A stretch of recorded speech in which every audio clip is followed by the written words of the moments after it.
Play your way. Please come on a journey, a play journey with me this afternoon. We're going to start with a simple exercise.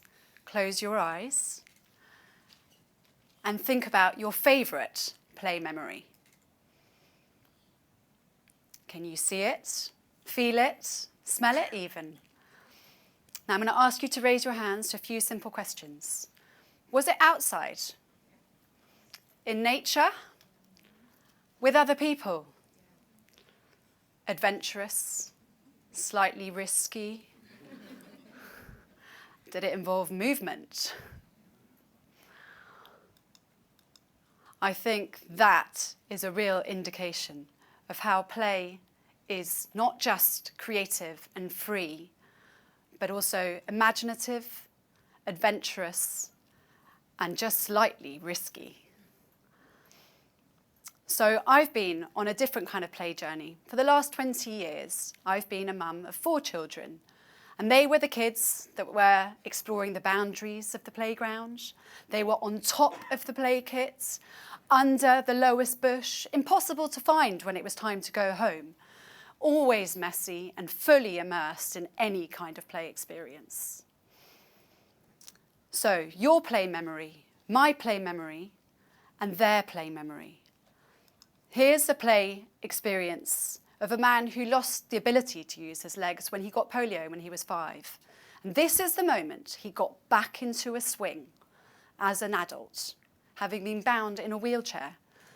The joy was discernible, and it was an incredibly moving day of the opening of my first playground here in Jersey. So today, as we explore this play journey, we don't stop playing because we grow old.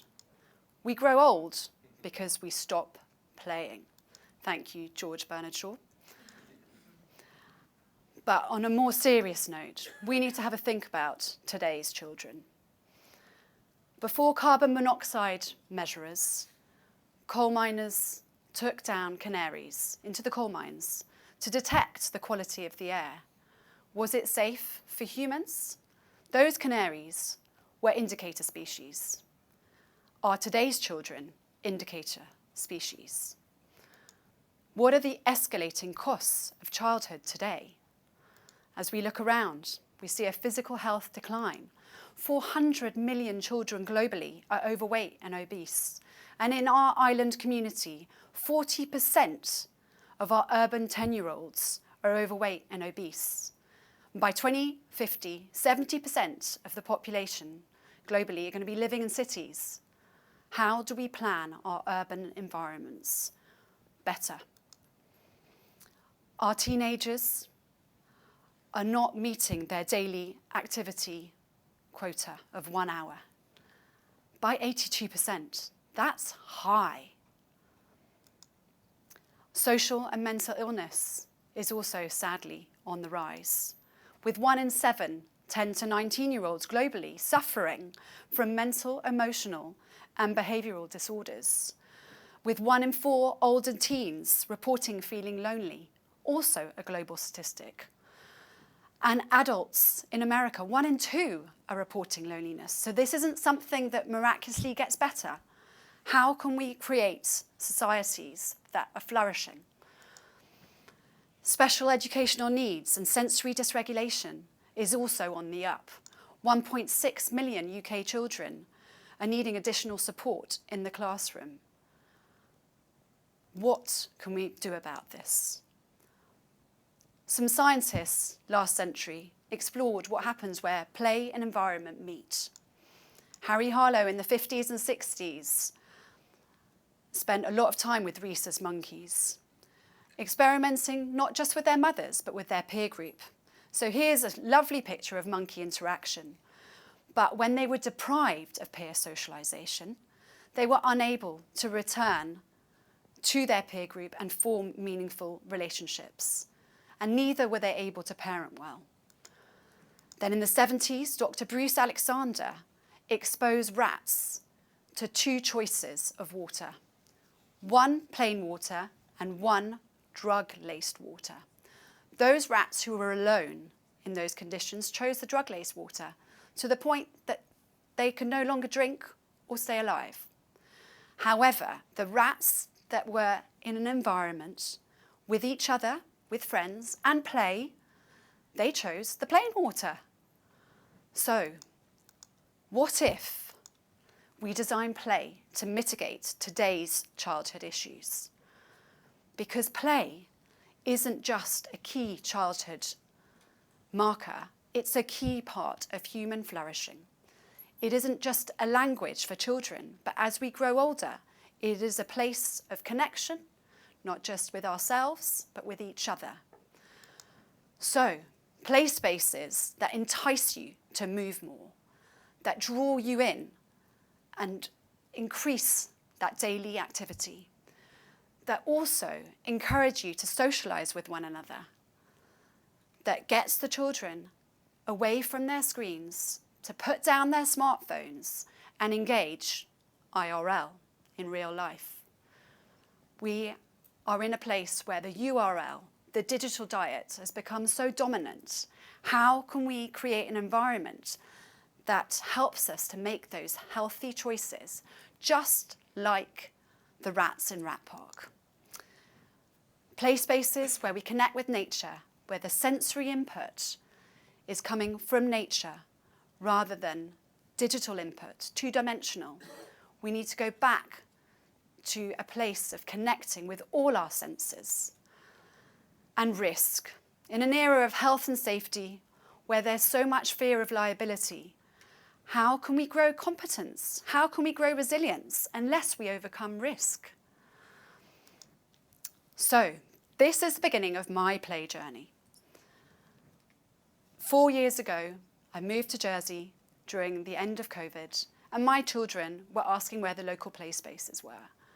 So when a tree fell down in a neighbour's field, I got together a few community members, a farmer, a tractor driver, a chainsaw operator.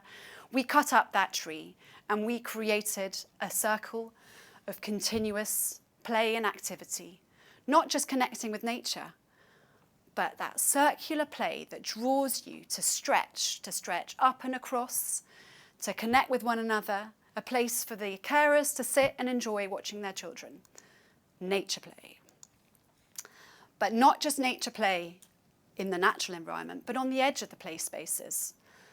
These mounds are often referred to as mountains by the children that play there, because when you're little, it's as tall as you. And the desire line, the path across the top, this is where children are given the opportunity to design. They created that path. It wasn't there when I designed that playground, and we covered them all in perfectly manicured turf. They created it with their balance bikes, their scooters, their muddy boots, and their adults let them get muddy and let them experiment, and it still brings joy to them all every day. Now moving on to an urban play space, my recent project in St Helier, bringing nature into that environment with boulders and planting and social seating, with movements for adults too. When was the last time you sat in a swinging bench or even a swing? This one, I've tested it. It's really comfortable. And so you can enjoy meeting another adult. These two dads had only just met. Their girls knew each other and really wanted their dads to meet.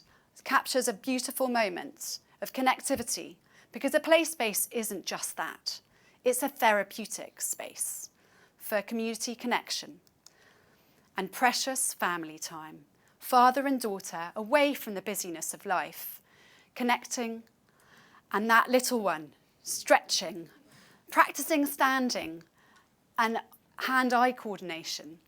This is the kind of therapeutic space that I like to create. And Play Kit is designed to share. I like to think of this scene of kind of sibling love, which I'm sure is always the case. But that kind of coordinated play with the little ones being helped to move around and bounce up and down by the older ones. It's such a beautiful moment captured.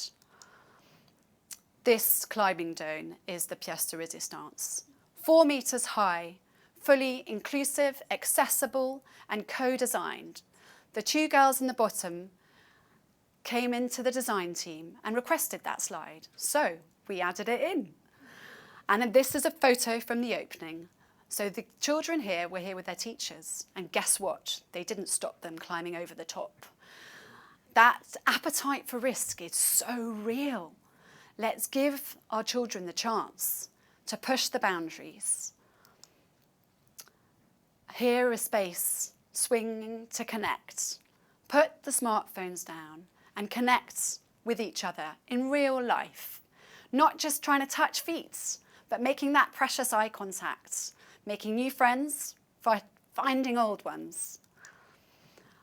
This scene is just delightful innovation at play. Two boys with a couple of planks they've resourcefully acquired, making their own kind of fun. Just wonderful to see childhood gaining skills to prepare them for adulthood and an innovative, pioneering society that I believe we all want.